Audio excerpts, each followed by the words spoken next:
Someone has already done and is already doing what you want to do. And no, they didn't fall into a rich family to do so. They were not born lucky. You know you can be more. You can have more, do more, and be more. You know this. You wouldn't be listening otherwise.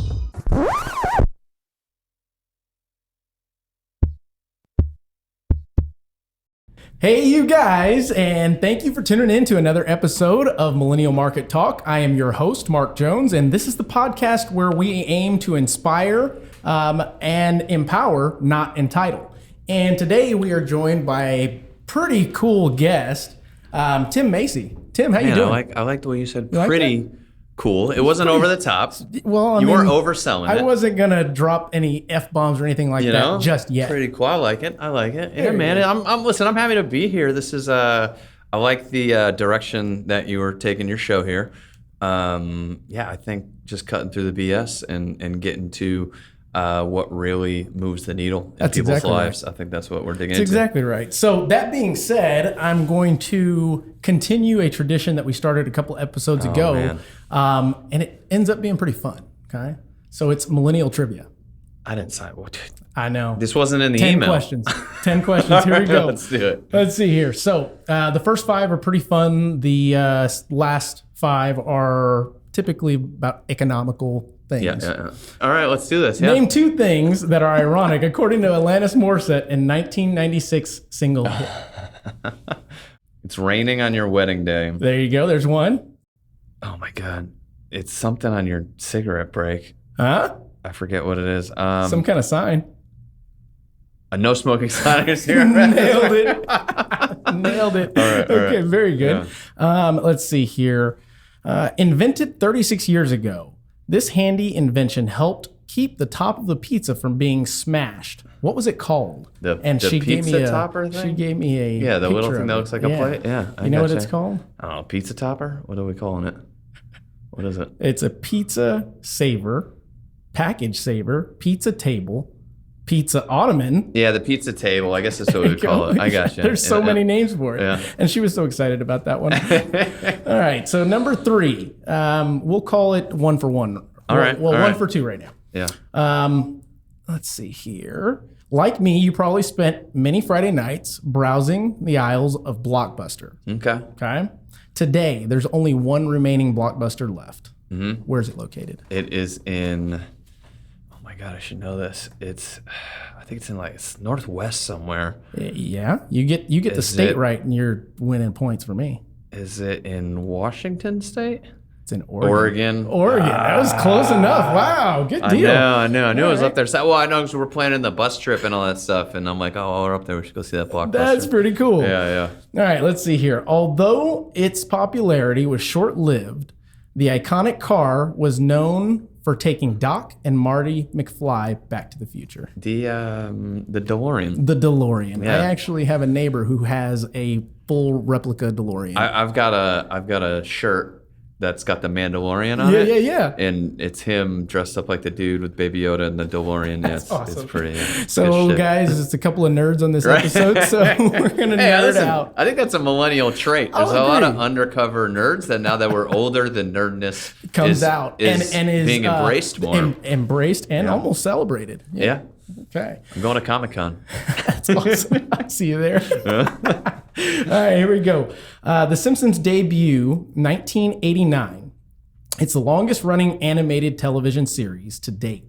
How many seasons have aired since then? 43. Backwards. 34. 34. See, I knew I only know it because it's on Disney Plus. So you only missed 2 out of those 5. All right, now let's get into some good stuff here. Okay, what do we got? All right. Economy of millennials. What is the most likely studied in college as their major? The millennial demographic. And this will be multiple choice, okay? Business. Okay, go ahead. A, social science.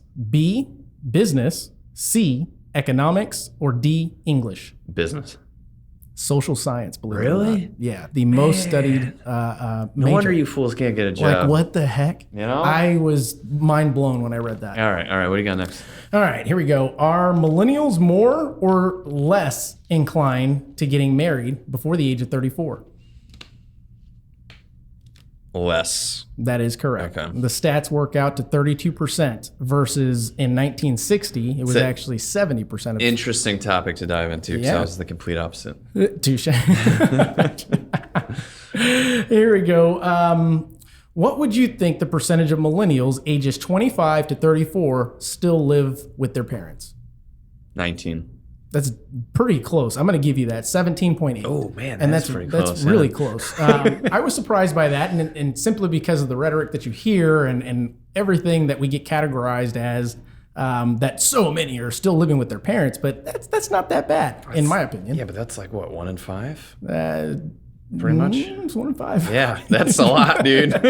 1 in 5. Five of us at the bar, one of us is living with their parents. That's not a great number. Yeah, or on your couch. Yeah, or Let's see here. 2 more. Are millennials having more or less children than the previous Less. generation?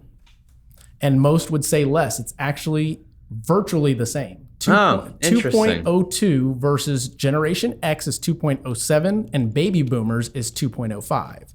So All right, it all right. really hasn't changed much. And I wonder what the Gen Z is going to be. I feel like it's coming. Yeah. You know how it is. do. There's like actual data and numbers, and there's what you feel, and sometimes those things don't line up. And that's exactly where this point is leading is only 7% of millennials, when asked if they want to have kids, say that they do.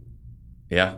Which you Yeah. would think, surprisingly, oh my God, it should be like 1, if any. So what are we talking about? A lot of mistakes here? That's awesome. If you ask me, I was the mistake in the generation before. Yeah. You know what I mean? Yeah, Our yeah. parents had those. Anywho, okay. Last and final question. It's a tech question. How many hours do you think millennials spend on their phone daily? And I can make this multiple choice, so we can go 7.5. Whew. You want multiple choice? I guess so, apparently. What do you got?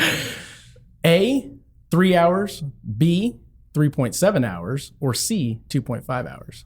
Oh, that's crazy. Yeah, No, surprising. 3.7, I guess. 3.7 is Do I have to reflect on myself? Because my That's you and me screen both. time Yeah, thing me says screen- I'm like 6 or something. I agree with that. Yeah. Now, this is what I also found super surprising, and stats are only as good as where you get them, right? Yeah. But Generation X spends 3 hours, and the baby boomers spend 2.5. So it's Okay. all the baby boomers and X trying to be cool, figure it out. Yeah. I think it takes them longer to figure it out. Yeah. They just scroll. They scroll a lot slower. A whole lot slower. The thumbs just move a little slower. So that was good. I don't know how many you got right or how many you got wrong, but I'll take it. some pretty interesting stuff there. Yeah, I feel like we did all right there. Well, Tim, our viewers, our listeners, they want to know who you are, why you're on the show. So what I like to do is take them back. Where did you grow up? Where'd you come from? What's your family like? And then we can get into some good discussions. Man, I do though. I want to frame it up a little bit, just because like I have a podcast. Yeah. And same thing. Like I love bringing people on to the podcast, and the whole reason that I did it was very selfish because I was trying to figure out success, and I wanted to bring on successful people, and I wanted to interview them for myself, and then hopefully it was interesting content that other people would get.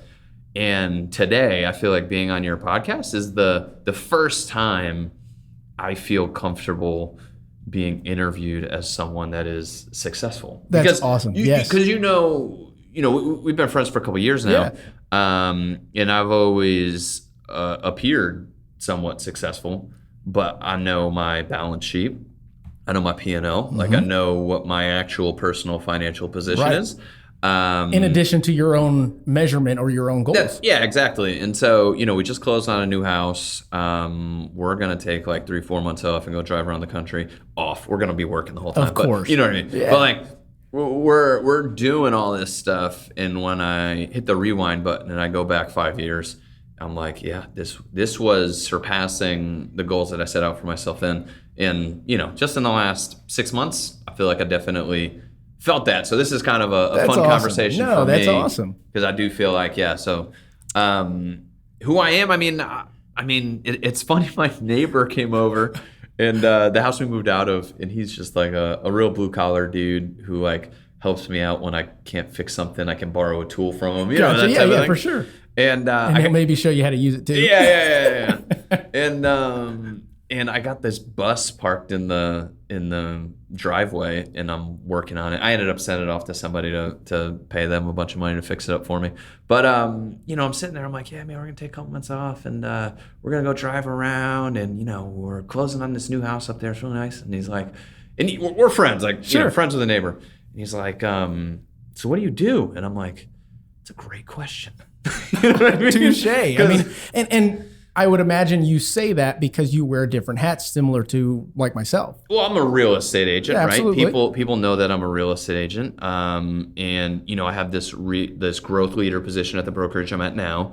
But it's just like so much more to, I don't just go and help people buy a house, make a commission, and you know what I mean? Like, Correct. There's so much more to what we've done in our business, whether it's our social media stuff, whether it's the brokerage stuff, or our clients, which we love.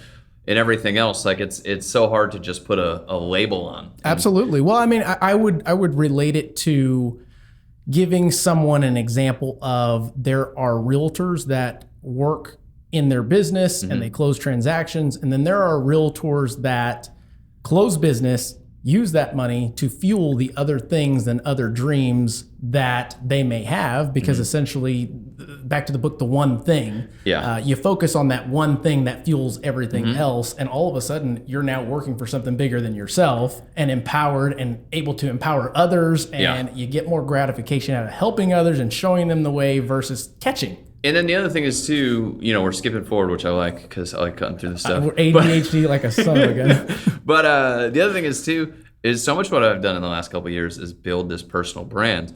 And, we're always talking about disruptors in the real estate industry and all this other stuff. And no matter what happens, market crashes, whatever, like real estate is completely different than it is now. Things change.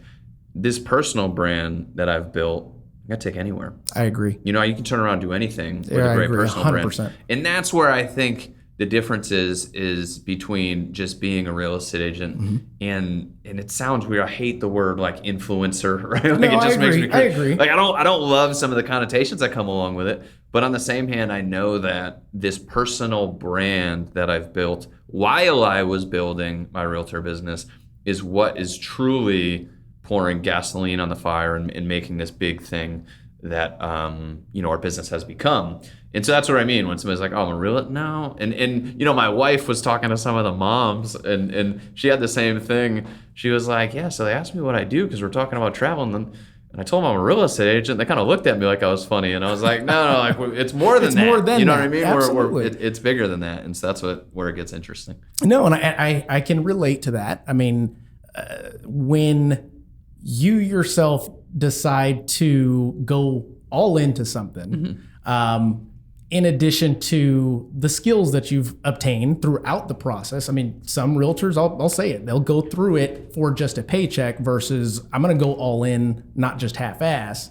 And from that, you've grown and seen the opportunities by getting into different rooms, by speaking to different people, by sitting at different tables, as they say, the sphere of influence around you. And that constantly changes, and goals for folks like you and I is to constantly change our position within that. Now, going back to your comment about the personal branding, that's huge. I mean, that's something that folks still don't get these days. I don't know why, but you, me, both probably could retire on our personal brand just in, let's say, the real estate and me mortgage and take that to somewhere else. Yeah, and I think, I do think one, there's only... I'm big on abundance when I look at our agents and in the market, and how many transactions there are out there, and how compared to how many great agents there are, and how there's plenty of market share out there to be taking business from people that I don't think are great agents. I agree. On the same hand, when it comes to the personal brand stuff, I do think it takes a unique individual. Some people are made just to go out, do their thing, close deals, make money, go home, do their, you know what I mean? Sure. Like I do think there is you do have to look at yourself and say, is who I am going to be a big personal brand? And the reason is, and that sounds kind of blunt, right? No, But it's I like that. the reason is because putting in the time to build the personal brand is a lot of time. It's a lot of effort. It's a lot of money. I agree. And for some people, would you say that it requires quite a bit of transparency. Yeah, exactly. That's a big thing too. Because for myself, people ask, well, how did you grow your brand?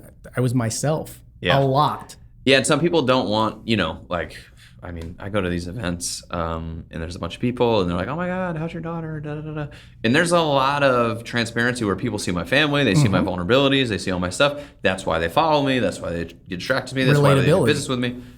Some people don't want other people to know what their problems are. And so that's what I mean. Like, I think there are things like that. You got to really look at yourself and say, all right, should I go all in on building this great personal brand, or should I focus on driving transactions? And that's in anything. That's if you're selling, supplements, or, you're doing anything and building a business. You can go all in on personal brand, or you can go all in on transactions. If you do really well, you can go all in on both.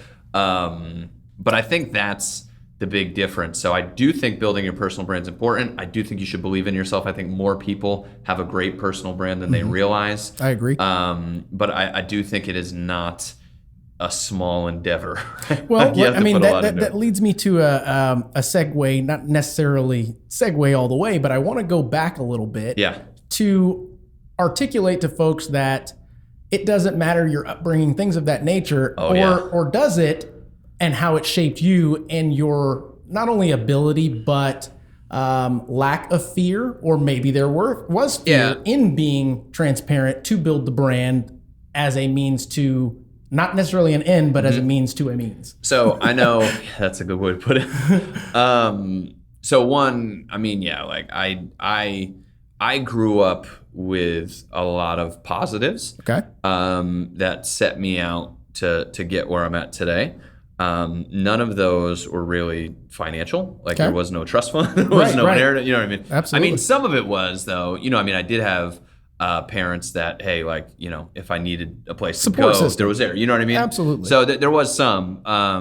But what I will say is that the biggest thing for me growing up was that my father was a successful business guy before I was around, and then after I was around, I saw like the decline of his business. I see. And so I got to see how a business fell apart, right? Gotcha, and I know what not to do. But I was also just at a young age surrounded in business. You know what I mean? I was at his business all the time. So what kind of business did he have? He had an engineering company where they designed systems and did some stuff. He did well with government contracts, and then government contracts went away when a certain time in the economy, all that fun stuff. But the big thing, and then the other side of that is I grew up boxing.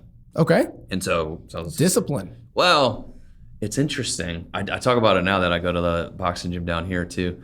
It's just not discipline, but the interactions with people. Okay. That happen in a boxing gym. Is it more so the dancing of the boxing? No, man, no. It's these unique interactions where like a guy will come in and just out of jail with like hate tattooed on his knuckles, and he'll be like, hey, I've been fighting in jail for 10 years now, and I'm ready to take a run at the title. And then my brother, who was like 14 at the time, beat the shit out of the guy, right? Like those things were just really. It was funny. It was the human interaction around boxing, and what it did was it gave me a great radar, which is the thing. Probably the most important thing is my ability to connect with people and my radar to know who's full of crap and who's not. Yeah. And I learned a lot of that in the boxing gym because you have guys that are full of crap all the time. Everybody's always coming in like, oh yeah, I can fight. And then you also have guys that are absolute killers. And I trained with Danny Jacobs, who's a top level dude, and he was this quiet guy in the gym all the time. So you got to like really figure out, like my radar got really good to be able to pick up on being in a room with guys like Mark and some other guys, and this guy may be talking a big game, but I can see through it and know that Mark's where I should really be investing my time. So that radar that I built there and just that ability to interact with people was probably the biggest gift I was given in my childhood that I think that you earned. No, I mean, some of it was I'm given. Sure, I'm sure you took your lumps. Don't get me wrong. Yeah. I mean, like I spent a lot of time in the gym, but like if my father didn't have me in that gym every day, That makes sense. You know what I mean? I wouldn't have had it. Absolutely. So Afforded the opportunity. Yeah. yeah, I think a lot of that was I definitely have a lot of gratitude for being able to have those experiences. So and that's my thing too. I think we're talking to people that want to succeed and want Absolutely. to Absolutely. And the problem is in this world we have is it's tough to navigate when you're starting at point A. Yeah. Right. I consider myself at maybe point E, right, or something. I'm trying to figure out where in the alphabet. But when you're at point A and you're seeing like you want more for your life, you want to build a business, you want to do stuff. It's so hard to navigate because there's so much noise. That's true. In the ability, and even more so now with social media. Exactly. And everybody else putting their. Everybody's totally got a get what you're course. saying. Everybody's got a thing. Yep. And so the thing that I think has helped me reach the level of success that I've reached is my ability to listen through the noise and attach myself to the right people that have helped me get to where I'm at now. And then, even that ability continues to help me as I attach myself to new people Right. who will hopefully get me to that next level. But that's the biggest thing that I see people falling victim to is, I talked to somebody the other day that was telling me all this stuff, and I'm like, so who are you been talking to? And they're like, well, one of these real estate networking things and da-da-da. And like those places just have a bunch of people that are not looking to help people. They're just looking to prey on people. Absolutely. Yeah, you know what I mean? Yeah, and so chatterboxes, leeches. And they have good mouthpieces, they like to call and it. so having that good BS radar is so important because there's a lot of cliche things that I heard when I was really in the thick of trying to get going. And one of those things was your network is your net worth. And at the time, I was just out of the military and I'm a realist, you know what I mean? Right, I try absolutely. to be a realist. And so I'm like, this guy's full of crap. Like, you mean just because I'm friends with some rich guy, I'm going to be rich? Right. Like, trust me, I've met rich people. Like, if I was friends with them, and they didn't give me anything. Yeah. I wouldn't have made it. But what I start to realize is, like these people that I've chose to not get mentored by, because that's Right. the other thing. People are like, oh, I like Tim. I wonder if he'll mentor me. Right? And that's absolutely. We don't have time. Yeah. So, but you can absolutely absorb. You can through osmosis. Well, the thing is, how do you add value, right? And Absolutely. so that's where I met the dude. My first real estate deal I ever did. Again, a room full of 30 people, and we're all talking about real estate stuff. And I'm like, that guy is the guy. Yeah. Like I've talked to everybody, and this is the dude. And I was like, hey, do you I know you got a lot of flips going on. Do you have like a project manager or anybody that's like keeping an eye on this stuff?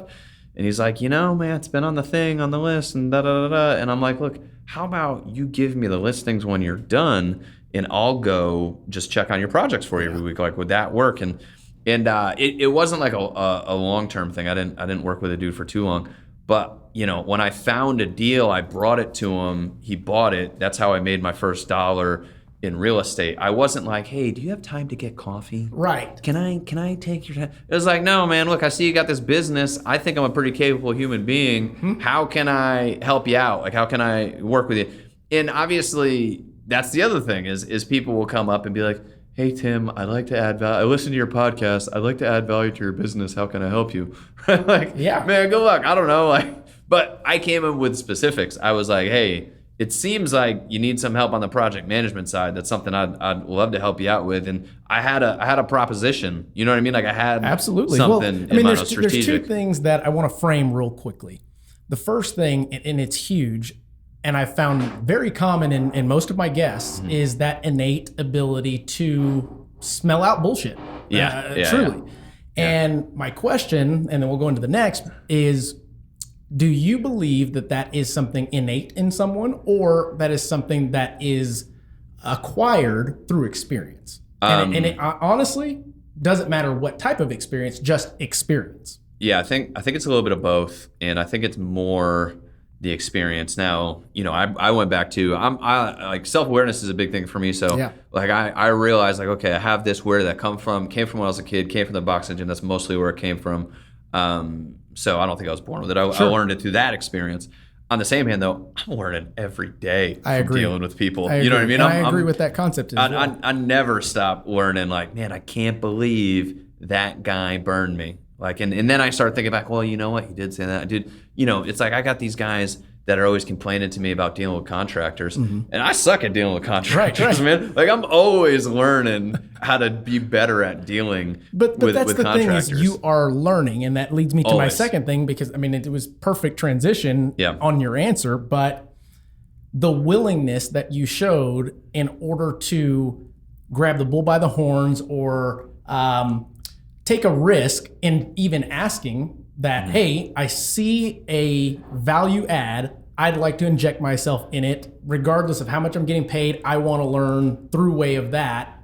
And I believe that being the willingness to do so, doing what others won't, essentially, because they're scared or whatever the case, allows you to learn more through those opportunities, more situations, more potential for failure, more potential for learning from those failures. I don't know if this is the direction you wanted to go, but bring it. I'm going to give you an example from literally yesterday. Okay. And I mean, you know, like we both all day, every day. But we both work on our calendars to get something like this scheduled. Absolutely. And my days are full, right? They're just full. Like, hey, after here, we got more Zoom meetings. We got the thing, right? Like they're packed. And yesterday, this guy calls me, who's an investor guy that I've worked with, and he knows we just moved out to Garden Ridge, which is cool. Yeah. And he laughs at me because it's way too far out, right? Like, it takes forever to get out there if the traffic's bad. But he calls me. Tell him to go to the petting zoo. He'd be good. He's like, hey man, he's like, I had a lockbox problem on my house, and these guys couldn't get in to take pictures. He's like, can you just? It's right by your house. Can you take some pictures for me so I can get this thing on the market? I'm not a photographer. Yeah. Right? Yeah. Like, that's not my job. Videographer, maybe. Yeah. But no, my point is, like, I looked at my wife, and my wife is the best human being around.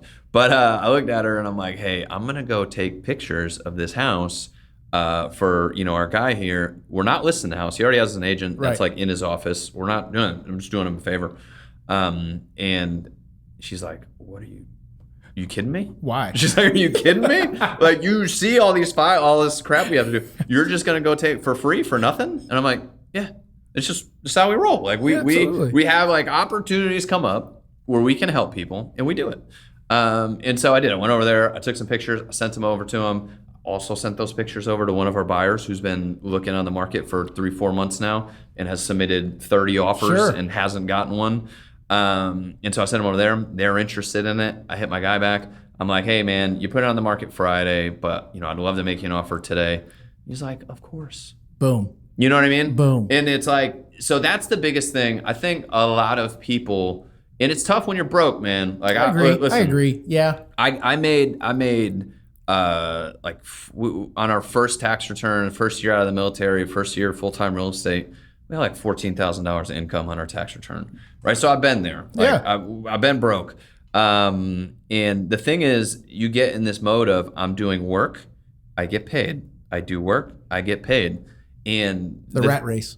Well, and the thing is, if you go to do something, you're thinking in your head, what am I going to get paid for it? Right. And I just look at so many opportunities. I'm like, man, that's an opportunity to help that person. And I just find it's easy to say where I'm at now. It's not as easy to say when you're at point A, but I've just found so many of these opportunities I've had, so many of these people that call me to do business with me now, where we're taking over a good chunk of the industry. All this stuff has come from because I was like, oh, you know what? I could help that person. Not going to make anything from it. Absolutely. I'm going to have $0. But what people don't realize is you build equity with people. Absolutely. We call it making deposits. Yeah. You're making deposits into your, and I call it like our brand equity account. Yeah, there you go. Same concept. And so, I moved brokerages about 8 months ago or so. And I've been doing podcasts. I've got the Facebook group going where we just help people with video stuff. I mean, just pouring into the industry absolutely for $0 in return. I've spoken at events. I got one speaker fee in my life, awesome. Which was cool. And a free meal. Right? Yeah. So I've poured into events for free. I've helped people for free. I've just helped. And then when we made this change and we were looking for people to do it with us. I mean, I had all these people that I had never asked anything of. I've never asked them for anything.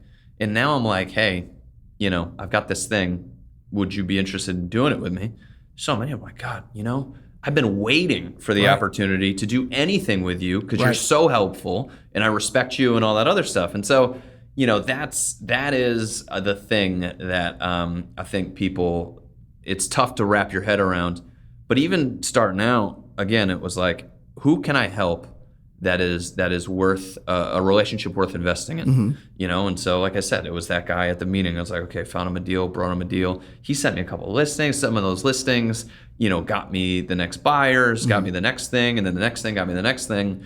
But it was all like, who can I help? Who are the people that I can really help engage with, build relationships with? Sure, yeah, absolutely, right? And add value to them. Yeah, and that has just stacked on top of each other and stacked on top of each other and stacked on top of each other to kind of just keep snowballing. Yeah. Absolutely. I mean, your willingness to put yourself out there for the sole objective of opportunistic, whether that be helping someone or seeing down the road as far as how helping this person could spiderweb effect into the world, so to speak. But let's get to where people mess up, because we're talking about all the rainbows and butterflies, right? But let's nail down on some failures, right? No. Let's nail down on where people make the biggest mistake when it comes to this.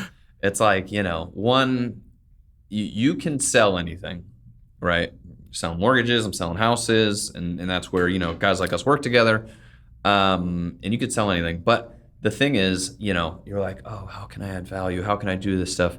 The minute you say, hey, are you interested in my herbal tea?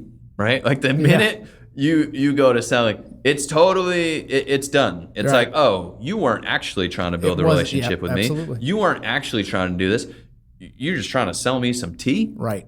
You know what I mean? Yeah. And that's no sincerity. Look, it was a tactic. Even on the houses, of course I'm trying to sell people houses, right? That's how we make money. That's right. But even there, when somebody calls me about real estate, the only thing I'm there to do is to help them with real estate, right? And then at some point they're like, well, yeah, we got to buy a house. You know what I mean? Like, all right, great, let's do this. You know what I mean? Exactly. But so many people, when they're, an entrepreneur, you have to sell, right? Absolutely. You have to get transactions. My father passed away, but when he was still here, one of the most significant things he said to me when I was trying to get my real estate business going, I was building decks in people's backyards. I was mowing lawns, like all the things, right? Yeah. And I was talking to him about all this stuff and all these plans and all those things. He's like, look, revenue solves all problems. And I say that to my loan officers, but I change revenue with loans. Loans solve everything. Yeah, same concept, revenue selling, transactions. Absolutely. And so, the balance between that is if you're a personal trainer and you're starting a nutrition and fit and all this stuff, if you come out the gate as someone who's selling a product, then people avoid you. Right. Look, what's the first thing you do when you walk into the furniture store? Run from the guy that's trying to sell me something. Yeah, you book hard left. Absolutely. Unless you go to Living Spaces because they don't work on commission, apparently. I do love Living Spaces. Their couch is taking too long to get to my house, but no. So people don't like salesmen. They just don't. I agree. It is what it is. And so, I think it has a lot to do, and you can correct me if you believe differently. I believe that as a salesman, you're going off and setting out on making a whole bunch of money, selling something, but you're focusing on the what instead of the why behind it, instead of the how it will benefit the consumer, what you can do, and instead of just the product. I'm going to sell you this house, but you haven't even heard anything about what I need in a home or what my goals are, things of that nature. I also think we live in a different, I think of in the 70s and the 80s, some like door-to-door salesman knocks on the door and the quintessential 70s vacuum wife. Or Tupperware. Opens the door. She's like, oh, this nice man sold me my vacuum, right? Like that's the thing. Look, we live in an information economy. People want information. We just bought a house. We're going through all the smart home stuff. And are we going to use Nest or Alexa? And what are we going to do? I don't want somebody to sell me anything. I want to know the information. Who can give me the information the best way? And I don't want to feel like if I go to talk to the next person, they're going to sell me Right. on that. Like, I just want the information, be the beacon of information. Well, and you'll get the business. here's something that I have observed and semi-researched, but that concept that you're talking about there, I believe is generational. Yeah. Oh, yeah. Us millennial demographics, matter of fact, and I drop it just about every other episode, but reviewmymortgage.com essentially is a place where consumers can go and self-diagnose, educate the heck out of themselves on different mortgage programs throughout the country. And until you're ready, you don't have to do anything. We're not here to sell you anything. Yeah. But millennials, they want to know what they can do, how they can do it before they actually speak to a professional to find out what they can really do. Yeah. No, and so going back to that, I don't know why I'm going back to this. No, but it's fine. The nutrition and fitness example, it's like, if you're somebody out there that's selling a nutrition product, good luck. Like, I don't know what to tell you. It's true. But if you're the fitness and nutrition consultant, right, that everybody goes to for answers, and they're like, man, that Mark sure knows everything about sit-ups, right? Like whatever. Like, when you're that person, you start to attract the business into your life, and that is the big difference, because there's obviously a place for prospecting, and people are doing really well building businesses on prospecting, but I can tell you, not deep relationships, not lasting, not great referral sources, not great. And I would have to say that they're focusing on the surface level things, what we have to do to obtain business, to cultivate, to prospect, to continue the business as in its tenureship. I want to build a business, but I'm only thinking about tomorrow. Well, that's not going to work. For sure. And the thing is too, again, going back to the environment, is that you're told, like, hey, you can just build this Amazon shipping thing, and it's just this formula. That's all you have to do. You just have to figure out. And on all the BS, there's a little bit of truth. Okay. You know what I mean? Because you've got to have some kind of validity to make the sale. Exactly. To get them to pay. Yeah. So it's like, they're trying to tell you how to build an Amazon store and make you a millionaire that way, or running these ads and doing these things. And there's all like a little bit of truth to it. But my thing is, if you're really trying to build a big, successful business, again, the thing that I can take anywhere with me is my personal brand. Yeah. And people will work with the people that they know, like, and trust. Absolutely. People work with the people they know, like, and trust. And that's why people come to me for business, because they know me. Goes back to being vulnerable on social media. They read the posts. I am very honest and transparent, so they feel like they know me. Hopefully they like me. That part, it is what it is, That's exactly right. We're big on your vibe attracts your tribe, and in that, my business now is way better than my business when I first started, because when I first started, I was looking for anybody. Absolutely. Now we just get the people that connect with us on our other platforms. They already kind of are our people. They tend to watch The Office, which is good for us too. Makes sense. Because I quote that a lot during transactions. That's what she said. So, like all that stuff, like, they like us. And then trust, again, if you are viewed as a salesperson, people don't trust you. People right out just, the gate. Yeah, right out the gate. They're like, oh, he's trying to sell me something. Whereas if you just build yourself up as an expert in your field, that is just somebody that is just a beacon of knowledge and just gives away information for free whenever possible, that's where you build up that trust factor. And then that's where things start to snowball. And I would agree up. 100%. I think it was maybe 3-4 years ago that I was with Academy, and I think I had you in for a large presentation, and we were talking about branding. We were talking about becoming the expert. We were talking about going around and recording different restaurants, giving your review, become the local expert. Dude, you took that to a whole new level. And I would say that your followers and those that come across you perceive you as an expert, not only in real estate, but whatever it is that they're seeking in addition to a resource. I need an expert for something else. Well, they're going to ask Tim if he knows somebody for that expert position that they need, or trade, or what have you. And I think one of those things too is, I think there's some consulting or something in the future as we continue to grow. But I think one of those things is I'm pretty creative, But most of this stuff is I've just gotten good at finding great information. Yeah, that's okay. And that's the trouble too, is sometimes people just find bad information. And then you're only as good as the tactics and the information that you have. And I agree. For me, I go to like a Tom Ferry conference and it's 3 days long and I'm listening to different people and I'm like, man, there were 4 things in there that were absolutely mind-blowingly genius and creative that I'd never heard before, and I could pick those out and then add those in and then talk to other people about them. And I'm trying to think of an example while I'm talking, but well, while you think of that, I mean, would you say let me see here, would you say that it is people's complacency or laziness? What would you, for not digging deeper? And I say this as a bigger topic on, let's say, social media becoming the news. What was Elon Musk's quote? Somebody asked him about the mental health or something of being an entrepreneur, and he was like, if you're worried about that, you don't be an entrepreneur. Yeah, and I mean, it's funny when you talk about like people being lazy and all this other stuff. Like if that's even a thought in your head, like by all means, go get a job, go work for an entrepreneur. That's not a negative thing, because I can tell you that the failure rate of entrepreneurs being an entrepreneur, starting your own business, substantial. Is substantial.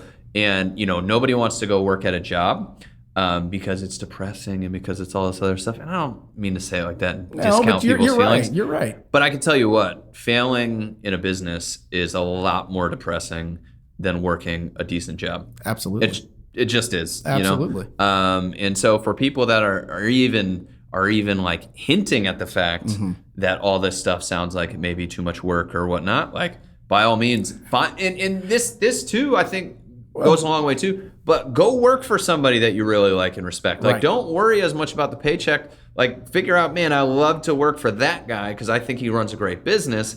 Go get a job. Well, I think we have lost, and this is generalizing, but I think a lot of us have lost the concept of working for more than a paycheck, which is essentially the knowledge, the skills that you can pick up throughout the course of that tenure, versus the entitlement factor of, well, I'm working this, so I should get paid this. Well, yeah, but are you forgetting about the invaluable things that come along with whatever it is, as long as you're the one that chose what you're working, Yeah. Again, I mean, it goes back to one of those cliche things of, life is a game type deal. And I was talking to my buddy who I was a college roommate with, who was like this pothead dude. Was one of my best friends, asterisk to that. I bet he's pretty smart. Right? He is really smart, dude. And it's just funny because in his whole life, like his weed habit was looked down on, and now he's in California working for a company growing weed. Sure. And so he's leveraging. He's an expert. Yeah, he's an expert, and he's leveraging this good job and everything. And he started to have some of those conversations of like, man, it's like I don't make as much as I should. And it's like, look, you're working, you're building a skill set, you're building a resume. Know how much you're worth to your employer. Know how much you could go get with another employer, and play the game. That's right. Play the game. Like, look, guys, I need $150 a year. If not, Jeff's gonna pay me $200 a year. I'd rather work here. Love you guys. Have the history, but just play the game. Absolutely. You can still play the game as an employee. Be able to back it up. Well, yeah. and I think that's something that we don't realize as non-entrepreneurial mindsets. We think a little differently. And when they go through that scenario of I don't feel like I'm getting my worth, the alternative is you're going to have to find out what it's like to not be in the position that you're currently in, because now you've kind of stuck your neck out there. So be ready to fulfill consequences. That's absolutely. You got 2 things that made me think of. Okay. You need something to write down with, like I do? Yeah. No. One thing is one of the other jobs that I didn't talk about was I worked at the door at a nightclub. Okay. And it was in Doorman. Doorman. Doorman. That's right. That's right. God, I heard that a lot. But it's in Connecticut. In the casinos up there, really big casinos up there. So really high end, nicest nightclub on the Connecticut coast, which is between New York City and Boston. Yep. Really high end spot. I think I made $15 an hour. which apparently now is like the minimum wage. Yeah. Gonna be, Yeah, right? I was gonna say, that was pretty good money. Yeah. I mean, back then it wasn't bad, but by all means, I could say that it wasn't worth $15 an hour. But working there, the owners stood right next to me every night. And so, I dug into them about, I'm like, how do you guys fund this place? Oh, you have investors, right? Because guys would come to the door and they'd be like, oh, he's an investor. Make sure he gets connected to someone. So I'm like, all right, cool. So how's it work if you invest in one of these places? Right. Listen, I'm driving a Ford Focus. I've got like $500 in the bank. Yeah. There's no reason for me to even be talking to these guys, but that's the mindset, right? Absolutely. I'm like, look, okay, so a guy invests in your place, how do you structure that? Uh-huh. Well, they get, they raise money, and the guys that own the place own 25%. The investors get 75%, and then after the investors get paid 125%, it flips to the owners owning 75. The investors paying 25, but they already got their 120. Like, I was so. Well, you're learning through osmosis and truth bomb, guys, gals. If you're asking someone advice or actually how they got to where they are more than happy to articulate it to you, believe it or not. And I don't know, I mean, it goes for me. We've created something that is in our minds so hard that we want to show you how it works. We want to tell you how it works. Maybe is that self-gratifying as a person in that position? No, look, I don't think it's that. It's the Tony Robbins thing again, which was something the first time I heard it, thought was bullshit, and now that he says if you want life to give you better answers, you need to ask better questions. And I go back to it because I'm working security with like, I don't know, there's probably 30 security guys. I mean, it was a big place. Yeah. And everybody's just like, oh, look at the chicks, and like, oh, our job sucks, and oh, we don't get paid enough, and oh, da da da, and I was sitting there. Meanwhile, you were getting paid to get an education. Right, soaking it up. And then those interactions I had with people, like being able to take a group of 20 dudes and talk them out of wanting to come in and go, like, and not want them to take your head off. Well, they usually want to take your head off. But, having those, learning how to deal with those situations helps me out where I'm at today. Yeah. Being able to sit next to those owners and just literally talk their ear off, not about stupid stuff though. Right. You know what I mean? But dig into the real stuff. Well, it made you elevate your questions. Yeah, it also though, where you talked about, is that radar learned or is it something you have? Like, no, it's learned. Like the more you can be around those type of people, the better you are at starting to pick out those type of people. And so, yeah, for me, it's like, oh man, those guys. And then on the flip side of those guys' personality, I've also met like really Elon Musk engineer type, don't seem like they have any personality type people that are also geniuses. And so I can pick up a little bit on that as well.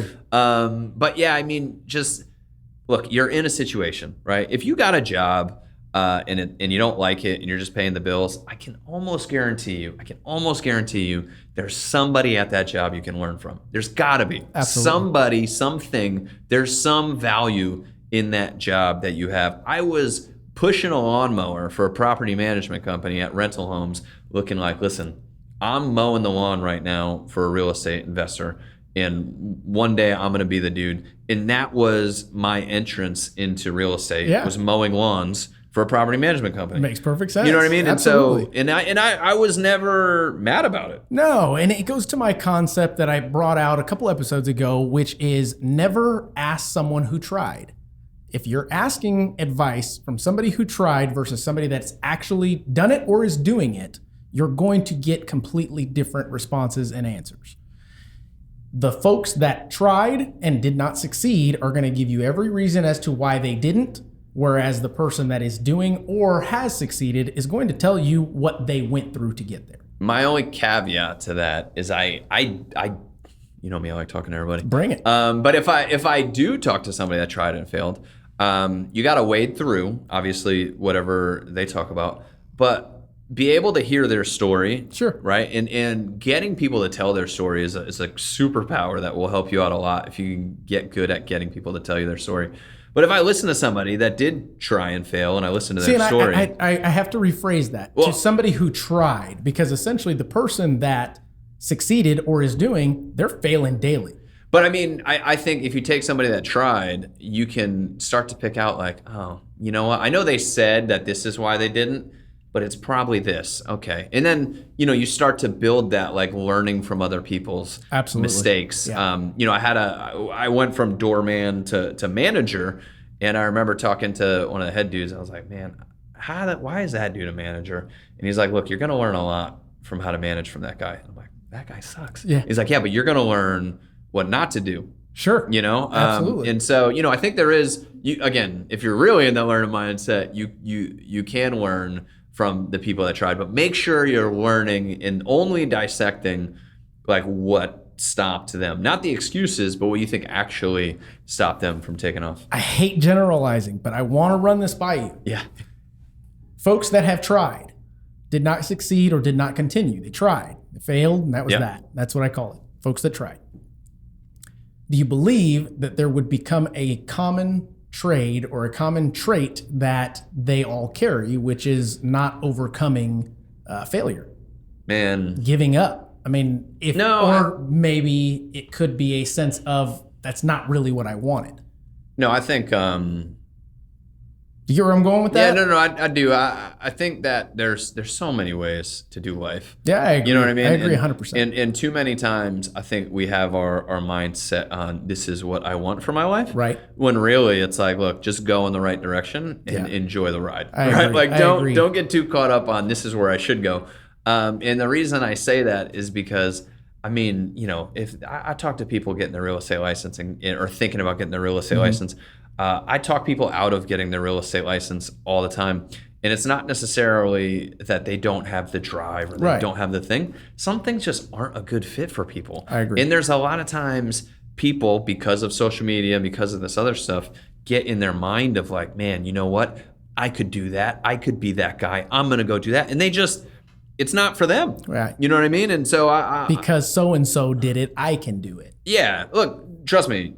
My path to success is probably nobody else's path to success. Like, you may be able to take a couple little things from what I've done and how I've done it, but for most people, it's not going to work because it's me. It's how I did it. And so I do think that people fail, and some of it is just because it's just not for them. Like there's only the beauty of entrepreneurship being a thing and being a more popular thing is that people do realize that they're in control of their life, right? And that it's not some big boogeyman government or somebody else that's responsible for your problems, right? Agree. Like, yeah, I love the idea that like, hey, I'm responsible for my life. I can do whatever I want. I'm gonna go do this. Entrepreneurism, cool.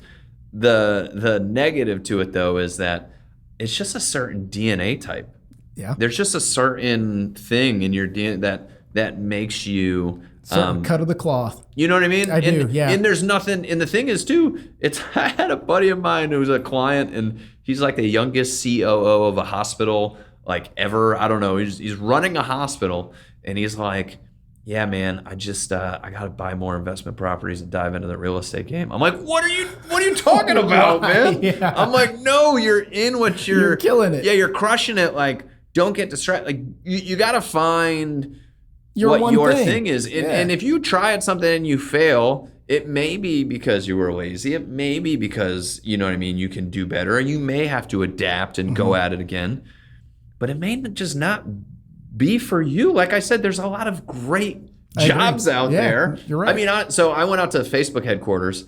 How was that? It was pretty cool. Awesome. Listen, that is a great story of how me, who's like not that big a deal, ended up in Facebook headquarters surrounded by people that were all like top players in the real estate industry talking about what Facebook was doing. Like just bananas, the fact that I ended up there. But while I was there, and we're in the point of building this business, and ultimately, look, we're building a business that I don't necessarily have big goals of I'm going to build this business, make this much money, and then I'm going to do this, and I'm going to do that. I'm pretty much trying to build my life where I can figure out whatever the heck I want to do. Sure. You know what I mean? Absolutely. Like what's next? I have no idea. Whatever I want to do. But whatever I want to do. When right. when opportunities arise, I can go take them.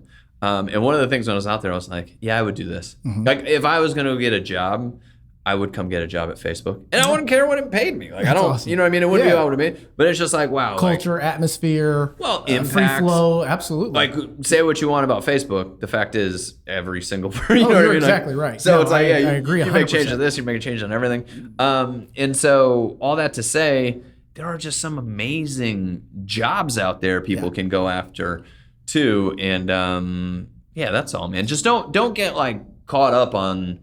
I talk to people and sometimes they have too much of tunnel vision. Yeah. And I'm like, hey, like, you sure you don't want to just go get a job? Touche. No, you're right. Absolutely. So I mean, there are a lot of aspiring entrepreneurs out there, and I believe maybe 3 different reasons as to why they believe they are. 1, they don't want to work for someone. 2, they want to live their life the way that they want to live it, right? Because that's the easy one. Yeah. Working from the beach. That's exactly right. Yeah. And then the third is, I forgot what the third was. What is it? Oh, they want to change the world. Yeah. They want to change the world. All admirable things. But they forget or don't know how difficult it is. Yeah, but the third one I like a lot. And the reason I say that is because when you have a big why and you have a big vision, absolutely, it makes it way easier to push through all this crap. I agree. And when you're out there doing it and you're going through the ups and downs and the downs and the downs and then more downs, right? And you're literally just doing it for yourself. It's tough, you know what I mean? And so I think having a bigger vision is huge. And yeah, man, that's funny. That's funny you say that because I do think. You got to dig into the why. And again, another cliche thing, but you have to dig in to the why. I mean, I think that is one of the most important things as a, not only an entrepreneur, but also just a person. Yeah. Find your why. Yeah. And that can be the driver for all the rest of the things in your life. Because like you said, if your why is powerful enough, even a failure at work is not as big if you're looking at the reason why you're doing what you're doing. Yeah, you gotta have something. The other thing is though too, is that self-awareness. I'm not an operator. Right. Like you give me a piece. You sent me that form to fill out. I'm like, well, I'm like, man, I'm awful at like paperwork, at this other stuff. And the other thing is too, I feel like I see a lot of people fail because they spend time in things they're not good at. Yep. And I like this topic actually. Yeah, like I'm designing more and more of my day to just try to be focused on what I'm good at, which is giving people actionable, executable ideas that they can go off and do and help build their business. And then we're a part of that business and we grow together and all that stuff. Negotiations, appraisal comes in short and everybody's flipping out. Sure, that's when I need to get on the phone. But figuring out a drip campaign on the CRM. Yeah. Not for me. No. But you will hire someone to do that because you know the impact that it could have on your business moving forward. Yeah. The concept of, and I've brought it up a couple of times, but the focus funnel. Have you ever heard procrastinate on purpose? The focus funnel, essentially, it is a process in which folks like you and I, which you've probably done this and not even known it. You run everything that it takes to do Tim in a day, in a month, in a week, what have you. And you run it through this funnel that anything that can be automated, delegated, or eliminated, you do that. Yeah. Everything left, that's what you do. And in essence, the goal is to focus on what you do best and plug in or replace with others that can do what you do best. I mean, the common theme that you hear of multiple successful entrepreneurs that don't have college educations. They'll always say, I don't, but I hire and employ many that do. Yeah. Then we're actually looking, any of your listeners who do want to come work with us, we're like putting together a job description for an operations manager, executive assistant, but we need somebody honestly, it's the family, right? Okay. It's my wife and I, and we're traveling, we're going to go do events, we're going to go do stuff. So it's like, we need somebody that's just going to help us handle all this stuff. But a real life example, because a real life example of this is that, my wife writes a lot of the contracts. She does a lot of that work. And what happens is, life happens and she's like, Tim, can you write that contract? And it will take me 8 times Sure. as long to write that contract than it does her. Right. She knocks it out. It's done. It's gone. And for me, because of how my brain works, I'm like staring at it. I miss a box. I'm doing the thing. And I just realized that my brain is not good at that activity. Absolutely. I mean, I think that that's a common theme, not only in life with us, but also in school, is they're constantly wanting you to get better at things you're not good at. Yeah, exactly. Versus getting great at things that you are good at. Yeah. You know, I was listening to a podcast where they were talking about a new school, and they don't really give grades, but they focus on the students' strengths. Yeah. Everything else, hey, if this is what you're good at, that's what we're going to do. Now we'll put in a couple of art and this and that, but this is half your day. Yeah. Other caveat to that is, one, I think it's really important. Again, I feel like we're talking about other things, but I always want to go back to that person that's at A. Yeah. Right. And is starting out. Because look, I did have to write all those contracts when I was starting out. I did have to do all the stuff that I wasn't good at. And there's definitely so much value in finding what your superpower is. Right. Realizing what your superpower is, spending more time in it. Agreed. Right. There's 1,000% that is huge. But, I also have like poor eating habits. Right. You know what I Right. mean? Like I don't eat well. I have trouble with consistency around personal habits in general, and I think Likewise, that's that artistic mind, right? correct. Like we're always going, so it's hard for us to build good, healthy habits. That's not something to delegate. No, you're Like right. I can't hire a VA in the Philippines to do my push-ups for me. No, you're correct. It won't do any good. You let me know when you do, though. So there is God, I think it's The Power of Habit, the book. Like Atomic Habits? No, Atomic Habits is the one I think I don't like as much. There's another one that really just dives into the science of your neural pathways and how you develop and build habits. Because I do think, you have to figure out what your superpower is. You have to spend more time, as much time in that as possible. Again, going back to the fact of whether that's paid or not. You know what I mean? If you're amazing at, I keep going back to this nutrition thing. I don't know if it's because I'm going to a new gym or what. But like if you're an amazing personal trainer, you should be figuring out how to train as many people as possible. And I don't care how much money you make. You can do it for free. You can show up to the park every day and say you're doing classes from 5 to 8 and you're doing it all for free. Your superpower is training people. You need to spend as much time in that superpower as possible. You need to figure out what habits you need to change in your life and dedicate yourself to changing those habits and constantly improving on them. Then that allow you to do more of that. No, those are like personal habits. Those other things that I'm talking about are things that just go against the grain for you as an activity. And look, there are people that are operators and they love it.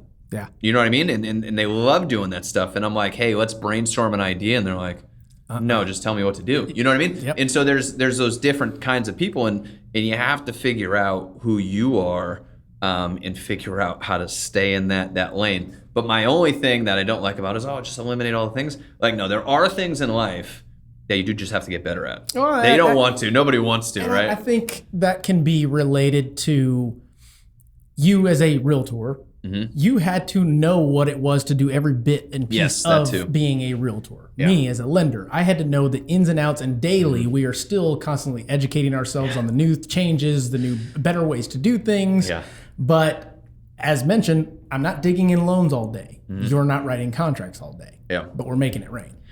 Yeah, and you know what I mean on that? I mean, I definitely agree with you on that. I do think at a certain point in time, you've got to learn to delegate, automate, eliminate some of those things from your business. Now, there are, like you said, there are things that are going to come back that you have to do. Those fire conversations, those things that move the needle.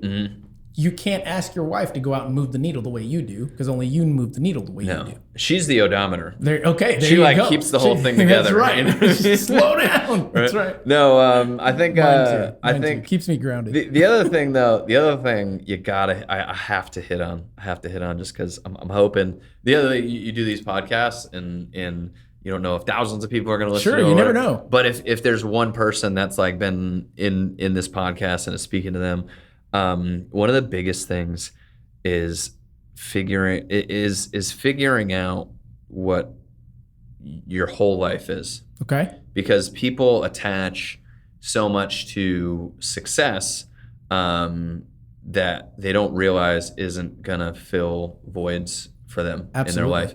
And if you would have told me that my bank account would look like it does right now, if you would have told me that 5 years ago, you'd be like, well, Tim, you must not have any problems anymore. Right? Because that must have solved all your problems. And it's not true. Yeah. And the thing is, if you're only chasing a goal, the reason why it's so depressing is if you hit that goal, it's never as sexy as you think it's going to be. Oh, no. There are moments, right? You're correct. I've had some great moments. And I think that there's also levels to this. And essentially, I'll relate it to gambling or playing poker. When you first start learning to play, you're playing with pennies, nickels, and dimes. Then you step up to the 50-cent dollar games. Now you're playing 1-3, now you're 2-5, and you want that same rush of losing or winning, but you can't get it unless you go up in your wager. Yeah. But I just think like happiness is a thing that nobody really focuses on. What is your definition of success? But you know me, like happiness is all I focus on. Absolutely, right? yeah. We've gone to Disney. We're gonna go to Disney World 3 times this year, right? That's awesome. That's all I care about. Yeah. And I see people that are so enthralled with the goal that they just don't enjoy their life and the process and everything. And I think you can let your business take over everything else, and then you don't build great relationships. Agree. And then you have a successful business and you realize you don't have anybody to share it with. That's right. And I think that's the other thing too, is keep doing the right thing. Doing the right thing is always the right thing. Keep chugging along, but enjoy your life and figure out how to build meaningful relationships so you can better enjoy it, because everybody sees the cars, everybody sees big houses, which I know I still drive my Corolla. That's right? awesome. My car to net worth ratio is very, very low. But my thing is, like, you don't see the divorce rates. That's true. You know what I mean? You don't see that, and that's not to say, but you know what I mean. Let's say that the perception of success means that I've got to make a lot of money, whereas others, they want to be passionate about what they do. You are passionate about what you do. I'm passionate about what I do, and we're good at it, which allows us to focus on the life. Yeah. Because it doesn't seem like work when we're working really hard at what we're doing that gets us that, or affords us that life. Yeah, because there's dudes pushing a mop right now that are more successful than people with a lot of money. Absolutely. And that is another thing that I think, because depression is a real thing. Agree. And if you choose to go down this road, it's something you need to be very aware of. That's right. Because it is depression. I mean, don't know if there's any data behind it, but there's a lot of what do I want to say? There's a lot of mirror enforcement, so to speak. And what I mean by that is you versus you. There's a lot of come to Jesuses that you will have. There's a lot of questioning your abilities, your tenacity, your level of sanity. Yeah. I mean, there's a lot of that. I love you versus you, right? Yeah. And like my guy Tom Ferry's got a you versus you shirt he's made. Like, I love it. It's all good. I'm out of the you versus you, right? Well, what happens when you lose? Yeah. You know what I mean? You both lose. Like, you both lose, that's right. and it's so much more than if you're at a company and you're working or something happens. Like when you lose in this game, it's all you. That's and right. That weight is so heavy. And so that's where I mean, like, making sure you're building meaningful relationships, making sure you're having time happy. Like, this whole thing could crumble tomorrow, and I may be, back to mowing lawns again. I don't know. Right. But I can tell you what. I'm super happy. We're having fun. We're enjoying it. I'm not waiting to reach some level of success before we have fun. You live your good life. Happy. Yeah, you know what I mean? Absolutely. And so now let me ask you, you saying that, you having said that, and I've asked a couple prior to this. Yeah. Because I'm one that believes that absolutely everything that I've built could tumble tomorrow. Oh, now, of course. Obviously it won't because of the pre-planning and everything else that we've done, but at the same time, it is possible, okay? That being the case, my mentality and my mindset is that's okay. I will rebuild. Yeah, and that's one thing that we keep building more and more confidence in is, again, this kid growing up boxing, Yeah. I did well, right? I did well in that avenue. I worked at a nightclub, security, doorman, manager. Right. And then I chose to leave because I realized that wasn't the career path I wanted to be on. Right. Military, ended up being a leader, always did well. I moved to California when I was in college, got a job, made more money than I ever had at the time. Sure. Right? When we come down to San Antonio, literally nothing, no family, no nothing. We figure it out. We do well. And so, yeah, I have a good confidence in my ability to figure it out. And I'm not saying that, figuring it out means you're going to be a millionaire, but figuring it out means you're not going to be home. And I'll take it a step further. Figuring it out means taking ownership. Taking ownership, and you have the ability to figure it out, or it's not up to somebody else to figure out for you. This is your life. This is your life that you're creating for you and your family, and you take ownership in that concept. How old are millennials now? What's the youngest millennial age? Oh, gosh. I think it's to 92. Yeah, 96. So we're all well beyond. Oh, absolutely. We're all well beyond looking for somebody else. You're correct. You are absolutely correct. And I think, unfortunately, we get lumped in, and I don't like talking about generation and all that stuff, but we get lumped in with the Gen X's.